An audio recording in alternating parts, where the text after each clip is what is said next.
ನಮಸ್ಕಾರ ಸ್ನೇಹಿತರೆ, ನಾನು ಹನುಮಂತ್ ಮಾಗೆ. ಎದೆಗೆ ಗನ್ನು ಇಟ್ಟುಕೊಂಡು ತಾನೇ ಶೂಟ್ ಮಾಡಿಕೊಂಡಿರುವಂಥ ಉದ್ಯಮಿ ಸಿ.ಜೆ. ರಾಯ್ ಅನ್ನೋದು ಈಗ ಮರಣೋತ್ತರ ಪರೀಕ್ಷೆಯಲ್ಲಿ ದೃಢಪಟ್ಟಿದೆ. ಅಂದಹಾಗೆ ಮರಣೋತ್ತರ ಪರೀಕ್ಷೆಯಲ್ಲಿ ಏನೇನೆಲ್ಲ ಮಾಹಿತಿ ಇದೆ, ಇಂಚಿಂಚಾಗಿ ಆ ಒಂದು ಕುರಿತಾಗಿ ಒಂದಿಷ್ಟು ಮಾಹಿತಿಯನ್ನು ಗಮನಿಸ್ತಾ ಹೋಗೋಣ. ಸ್ನೇಹಿತರೆ, ವಿಡಿಯೋನ ಸಾಧ್ಯವಾದರೆ ಕೊನೆವರೆಗೂ ನೋಡಿ ಅಂತ ಹೇಳೋದಕ್ಕೆ ಇಷ್ಟಪಡ್ತೀನಿ. ಜೊತೆಗೆ ನೀವೇನಾದರೂ ನಮ್ಮ ಚಾನಲನ್ನು ಸಬ್ಸ್ಕ್ರೈಬ್ ಮಾಡಿಕೊಳ್ಳದೆ ವಿಡಿಯೋವನ್ನು ನೋಡ್ತಾ ಇದ್ದರೆ ಈ ಕೂಡಲೇ ಸಬ್ಸ್ಕ್ರೈಬ್ ಮಾಡಿಕೊಳ್ಳಿ. ಸ್ನೇಹಿತರೆ, ಅಂದ ಹಾಗೆ ಕಾನ್ಫಿಡೆಂಟ್ ಗ್ರೂಪ್ನ ಮುಖ್ಯಸ್ಥ ಉದ್ಯಮಿ ಡಾಕ್ಟರ್ ಸಿ.ಜೆ. ರಾಯ್ ಆತ್ಮಹತ್ಯೆ ಪ್ರಕರಣಕ್ಕೆ ಸಂಬಂಧಪಟ್ಟ ಹಾಗೆ ಈಗ ಆ ಒಂದು ಆತ್ಮಹತ್ಯೆ ಯಾವ ರೀತಿಯಾಗಿ ಆಗಿರುವಂಥದ್ದು ಆ ಒಂದು ಮಾಹಿತಿಯು ಕೂಡ ಈಗ FSL ಅಥವಾ ಈ ಒಂದು ಪೋಸ್ಟ್ ಮಾರ್ಟಮ್ ರಿಪೋರ್ಟಲ್ಲಿ ಲಭ್ಯ ಆಗ್ತಾ ಇರುವಂಥದ್ದು.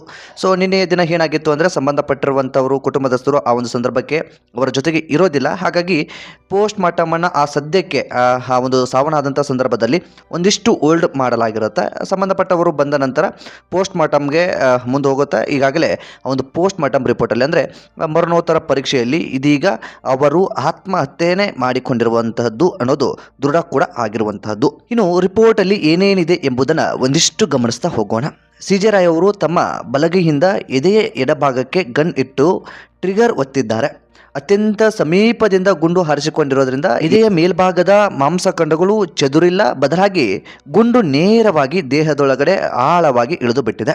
ಪಾಕೆಟ್ ಗನ್ನಿನಿಂದ ಹಾರಿದ ಬುಲೆಟ್ ಹೃದಯವನ್ನು ಸೀಳಿ ಶ್ವಾಸಕೋಶ ಮತ್ತು ರಕ್ತನಾಳಗಳ ಮೂಲಕ ಹಾದು ಹೋಗಿ ಕೊನೆಗೆ ಬೆನ್ನಿನ 11ನೇ ಪಕ್ಕೆಲುಬಿನ ಬಳಿ ಸಿಲುಕಿಕೊಂಡಿರುತ್ತೆ.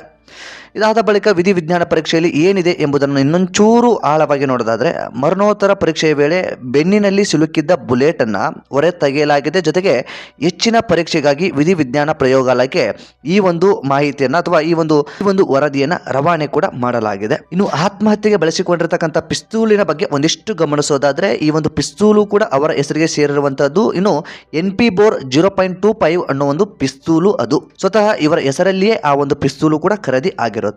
ಇನ್ನು ಮೊಬೈಲ್ನಲ್ಲಿ ಕೆಲವೊಂದಿಷ್ಟು ಡೆತ್ನ ಸೀಕ್ರೆಟ್ಗಳು ಅಡಗಿದ್ದಾವೆ, ಹಾಗೆ ಹೀಗೆ ಅನ್ನೋ ಒಂದಿಷ್ಟು ವರದಿಯು ಕೂಡ ಈಗ ಸಾಕಷ್ಟು ಸೋಷಿಯಲ್ ಮೀಡಿಯಾದಲ್ಲಿ ಸದ್ದು ಮಾಡ್ತಾ ಇದೆ. ಬಹುತೇಕ ಅದು ಹೇಗೆ ಸಾಧ್ಯ ಅನ್ನೋದು ಒಂದು ಪ್ರಶ್ನೆ ಆದರೂ ಕೂಡ ತನಿಖೆ ಹಂತದಲ್ಲಿ ಇರೋದ್ರಿಂದ ಮತ್ತು ಸಿ.ಜೆ. ರಾಯ್ ಅವರು ಆತ್ಮಹತ್ಯೆ ಹೇಗೆ ಮಾಡಿಕೊಂಡ್ರು ಅಥವಾ ಯಾಕೆ ಮಾಡಿಕೊಂಡ್ರು ಅನ್ನೋದು ಒಂದು ದೊಡ್ಡ ಪ್ರಶ್ನೆ ಆಗಿರೋದ್ರಿಂದ ಇದು ತುಂಬ ದೊಡ್ಡ ಮಟ್ಟದ ತನಿಖೆ ಅಂಥದ್ದೆಲ್ಲವೂ ಕೂಡ ಆಗುವಂಥ ಸಾಧ್ಯತೆ ಇರುತ್ತೆ.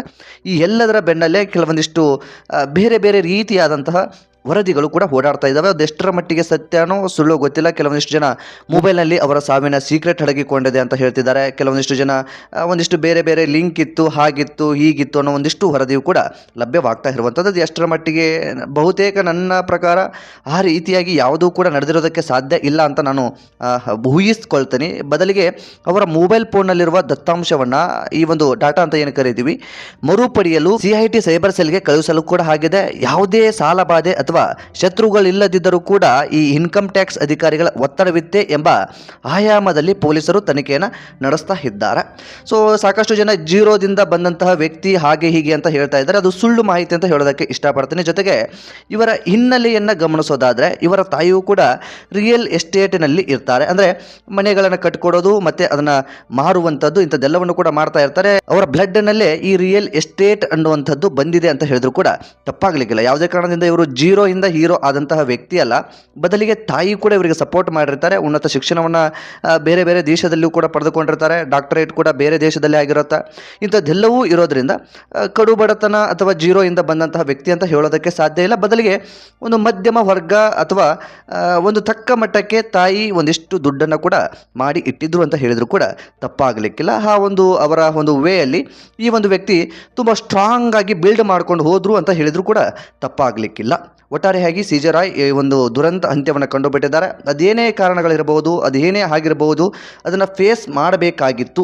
ಅದರ ಹೊರತುಪಡಿಸಿ ಯಾರೋ ಹೇಡಿಗಳ ರೀತಿಯಲ್ಲಿ ಈ ರೀತಿಯಾಗಿ ತಪ್ಪು ನಿರ್ಧಾರ ತೆಗೆದುಕೊಂಡಿರೋದಿದೆಯಲ್ಲ, ನಿಜಕ್ಕೂ ಇದನ್ನು ಯಾರೂ ಕೂಡ ಒಪ್ಪಿಕೊಳ್ಳೋದಕ್ಕೆ ಸಾಧ್ಯ ಇಲ್ಲ. ಇದ್ದು ಜಯಿಸಬೇಕು ಅಂತ ಹೇಳ್ತಾರೆ.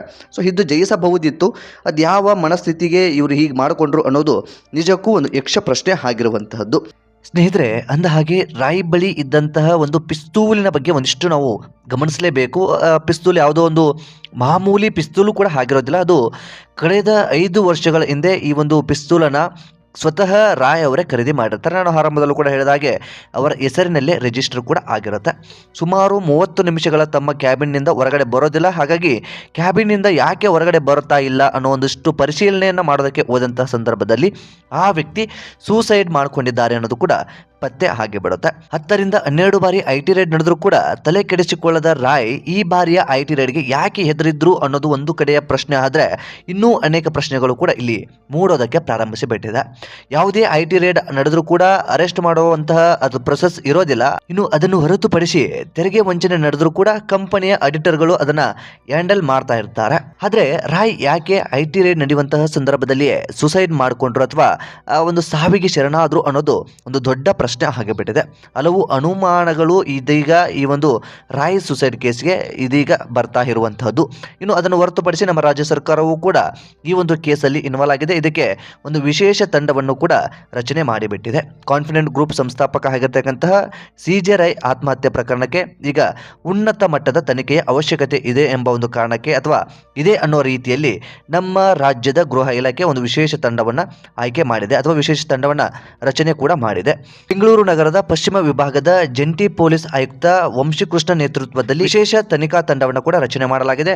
ತಂಡದಲ್ಲಿ ದಕ್ಷಿಣ ವಿಭಾಗದ ಡಿಸಿಪಿ ಲೋಕೇಶ್ ಸೇರಿದಂತೆ ಎಸಿಪಿ ಹಾಗೂ ಇನ್ಸ್ಪೆಕ್ಟರ್ ಇನ್ನಿತರ ಸಿಬ್ಬಂದಿಗಳು ಕೂಡ ತಂಡದಲ್ಲಿ ಇರಲಿದ್ದಾರೆ ಅನ್ನೋದನ್ನ ಈಗ ಗೃಹ ಸಚಿವರು ಸ್ಪಷ್ಟವಾಗಿ, ಅಂದ್ರೆ ನಮ್ಮ ರಾಜ್ಯದ ಗೃಹ ಸಚಿವ ಡಾಕ್ಟರ್ ಜಿ ಪರಮೇಶ್ವರ್ ಅವರು ಇದೀಗ ಮಾಧ್ಯಮಗಳೊಂದಿಗೆ ಒಂದಿಷ್ಟು ಮಾಹಿತಿಯನ್ನು ಕೂಡ ಹಂಚಿಕೊಂಡು ಬಿಟ್ಟಿದ್ದಾರೆ. ಸೊ ಇಂಥದ್ದೊಂದು ದುರಂತ ನಮ್ಮ ರಾಜ್ಯದಲ್ಲಿ ನಡೆಯಬಾರದಾಗಿತ್ತು, ನಡೆದು ಹೋಗಿಬಿಟ್ಟಿದೆ. ಸೊ ರಾಯ್ ಯಾಕೆ ಸಾವನ್ನಪ್ಪಿದ್ರು ಅನ್ನೋದು ಕೂಡ ಸಾಕಷ್ಟು ಅನುಮಾನಗಳು ಕೂಡ ಮೂಡ್ತಾ ಇರುವಂತಹದ್ದು. ಒಟ್ಟಾರೆಯಾಗಿ ಸಿಜೆ ರಾಯ್ ಅಂತೂ ಆತ್ಮಹತ್ಯೆ ಮಾಡಿಕೊಂಡಿರೋದು ಖಚಿತವಾಗಿರುವಂತಹ ಮಾಹಿತಿ ಕೂಡ ಆಗಿದೆ. ಈ ಕುರಿತಾಗಿ ನಿಮ್ಮ ಅನಿಸಿಕೆ ಏನು ಎಂಬುದನ್ನು ಕಾಮೆಂಟ್ ಬಾಕ್ಸ್ ಅಲ್ಲಿ ಮೆನ್ಷನ್ ಮಾಡಿ. ಆದಷ್ಟು ಈ ವಿಡಿಯೋನ ನಿಮ್ಮ ಫ್ರೆಂಡ್ಸ್ಗೂ ಕೂಡ ಶೇರ್ ಮಾಡಿ. ಜೊತೆಗೆ ನೀವೇನಾದರೂ ನಮ್ಮ ಚಾನಲನ್ನು ಸಬ್ಸ್ಕ್ರೈಬ್ ಮಾಡಿಕೊಳ್ಳದೆ ವಿಡಿಯೋವನ್ನು ನೋಡಿದರೆ ಈ ಕೂಡಲೇ ಸಬ್ಸ್ಕ್ರೈಬ್ ಮಾಡಿ. ಮತ್ತೆ ಮುಂದಿನ ವಿಡಿಯೋದಲ್ಲಿ ಸಿಗೋಣ ಸ್ನೇಹಿತರೆ. ನಮಸ್ಕಾರ.